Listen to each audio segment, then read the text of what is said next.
Hey everyone, this is Tea Time with the Diva. Grab your tea, grab your coffee, because we're going to get into it. This tea time is dedicated to a few people. Tupac Shakur, may he rest in peace. Keffe D, who is currently behind bars, an ex-gangster, and Diddy. Yeah, Diddy.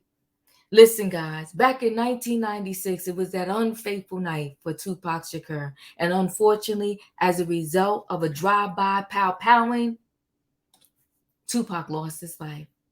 And once he lost his life, people had so many theories. It was urban legends that he faked his death. He's still alive, living somewhere in another country.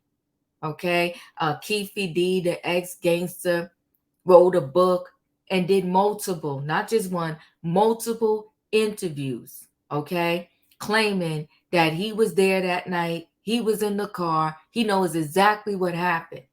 But he also said that Diddy, Sean Puffy Combs, Brother Love, that he had everything to do with the unaliving of Tupac Shakur.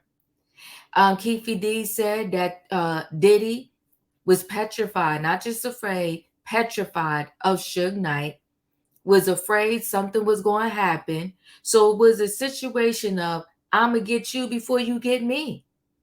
So allegedly, according to Keffe D, Diddy put the hit out on Suge Knight and Tupac Shakur, a $1 million hit. Keffe D says that Diddy spoke to him himself and said, can you get this done? Can you do this? And Keffe D said, yeah, I got you. Got your back. I got you.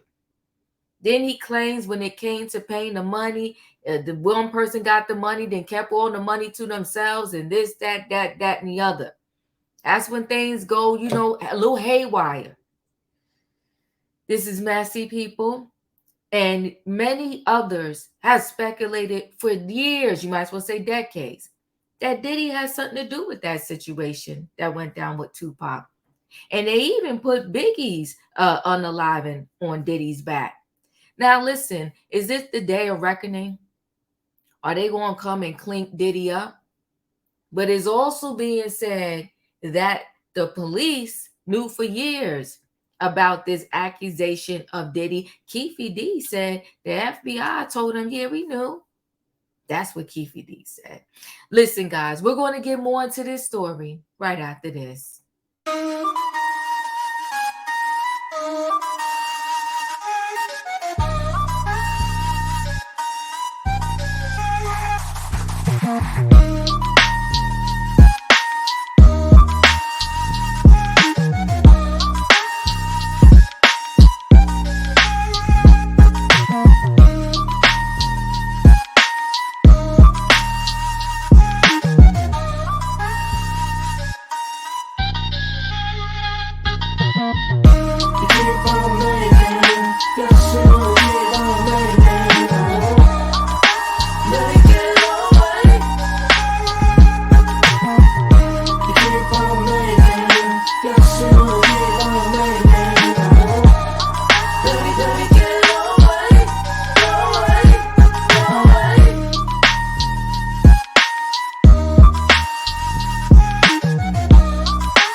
Oh, oops, guys. All right, let me go ahead and share screen with y'all right away. Hit the wrong button there for 1 second.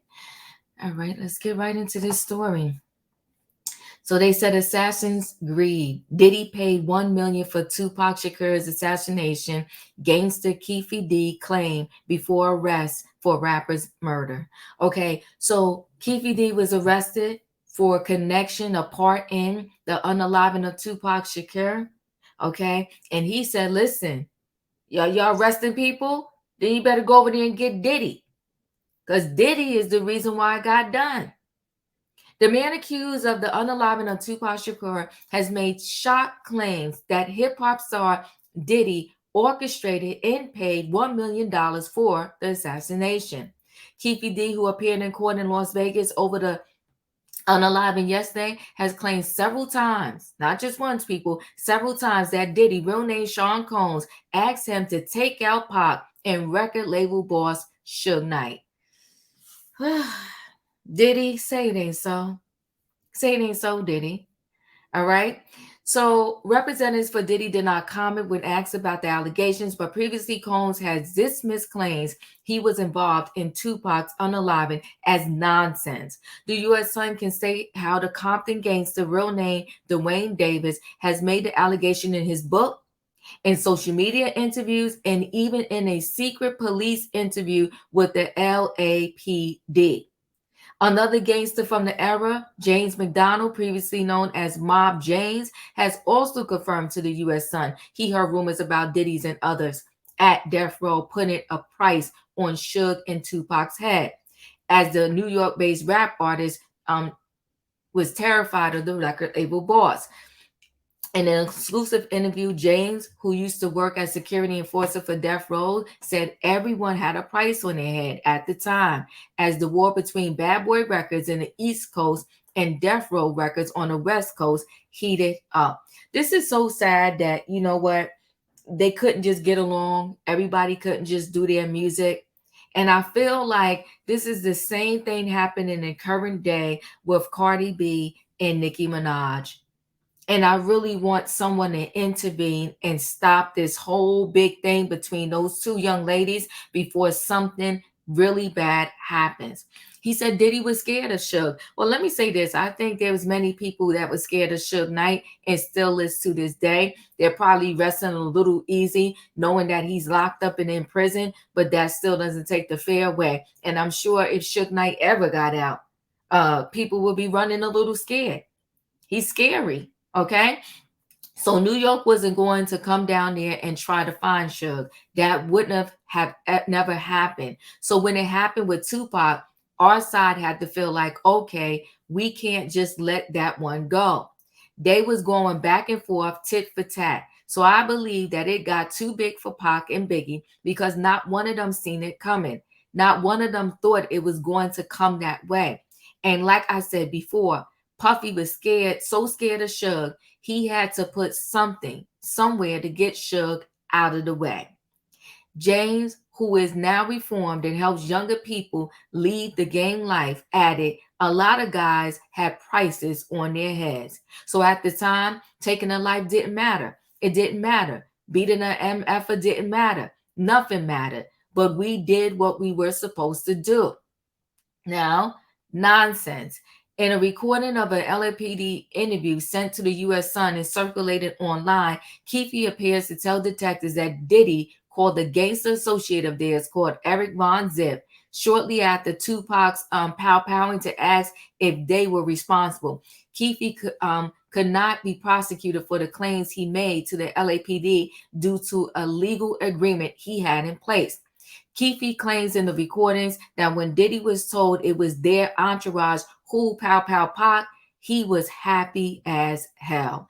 I thought, see, you know the sad part about this, I could understand him being scared of Suge Knight, but I thought he was actually truly friends with Tupac Shakur, and I mean Diddy, but I guess not. In another LAPD auto clip, Keffe then claims Diddy paid the fee for the hit to Zip, who kept the money for himself. In his book, Compton Street Legend, Keffe claims Diddy, known as Puffy or Puff Daddy, ordered the hit one day while they were out in New York eating pastrami sandwiches and drinking pink champagne, saying Diddy was full of fear. Keffe said Diddy told him, I need to speak to you, big dog, and the pair went to the side to talk. He wrote in a book, I'm able to smell and see fear. Puffy was full of fear. Keffe then alleges that Diddy said, I have a couple of problems I need to be handled. Big CEO Suge Knight and Pac. The gangster says he replied, that's not a problem. We can make that happen. In the book, Keffe explains Diddy had issues with Pac after he released the diss track, Hit 'Em Up, saying that song made Puffy mad. Now, there's FBI claims in this whole situation. In a more recent interview with YouTuber Vlad TV from May this year, Keffe even claimed that FBI agents told him that Diddy paid $1million to Zip for the assassination. Asked about a rumor in gang circles that after Tupac got unalive, Puffy gave Zip $1 million. That was supposed to be handed over, and Zip ended up keeping it. Keffe D told the interviewer that the feds said that too. So Keffe D is trying to say that the feds knew about this the whole time. How messy is this twisted story? Keffe said the FBI said Zip is a dirty MFer. Everybody cross you, even lawyers and your friends. Everybody he crossed your behind. It is just you don't know it. Even dudes he rolled with in cars every day. Witnesses have also spoke about Diddy's deep-rooted rivalry with Suge and Tupac in a grand jury, which was held last month in Las Vegas to decide whether to charge Keffe. Court papers show. In a transcript last month, grand jury, a witness who used to be a member of the Southside Crips with Keffe told jurors how animosity had started between Diddy and Tupac after Pac joined Death Row Records and told everyone that Diddy and fellow rapper Biggie Smalls were behind the attack the last time he got pow pow. So remember, if you know about the Tupac story, that night on 1996 wasn't the first time, unfortunately for Tupac, that he almost lost his life. Okay, I mean the 1996 incident, he lost his life, but before that, he had other incidents where he got pow pow, and he always blamed that incident on Biggie and Puffy. Okay, so rap wars. Tupac going to Death Row Records and telling them that Puff and Biggie and has something to do with it when he got pow pow up the first time. He really believed that they did it. They probably did it. I don't know, Lee said, but that right there then added fuel to the fire. So it was like anytime that any Death Row affiliates or anybody that dealt with Death Row, if they see anybody from Bad Boy, it can go all bad, you know. He later testified that Keffe had met P. Diddy through Zip, and that Zip had provided the GUN for the pow-powing of Tupac. When asked where the gang got the GUN for the Tupac pow-powing, he said, Zip, one of these players that's out of New York, out of Harlem. That's actually how we met Puff. That's how we got connected with Puff, is through his drug lord. Even bigger, he was bigger than Keffe, way bigger than Keffe, but out of Harlem. And he had a compartment built in his Benz, and he told Keffe, you know, I got the pistol if y'all all need it. This is a mess. Las Vegas Metropolitan Police Department did not comment when asked about the Diddy claims. Representatives for Diddy declined to comment. Listen, the whole thing is a hot mess. Keffe D is going to do anything because he doesn't want to be locked up at these later years in his life. But my thing is, if he didn't want to be locked up in these later years in his life, why was he running his mouth on every person that said you want to come over for an interview? Why did he run his mouth in the book? But I'm going to tell you why he ran his mouth. For some odd reason, I don't know how this came about and what deal he thought he had.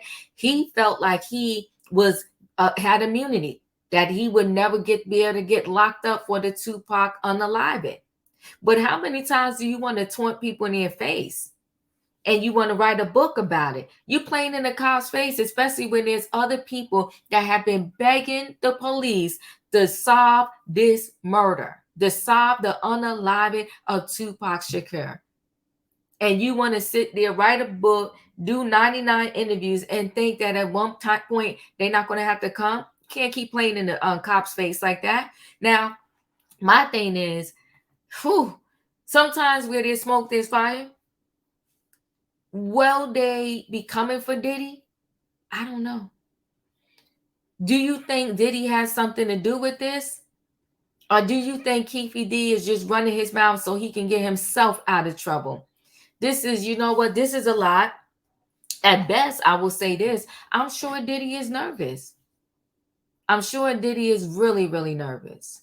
Okay? And probably losing sleep at night over this situation. Listen, they say what happens in the dark will always come out in the light.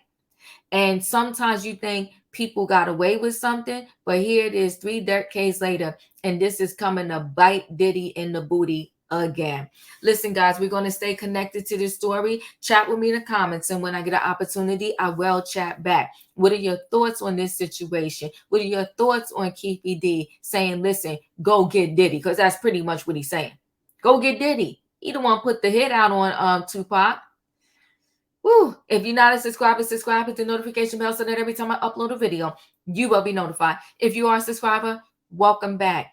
Everybody out there, thanks for watching. Hit the like button, people, and I'll see you on the next video.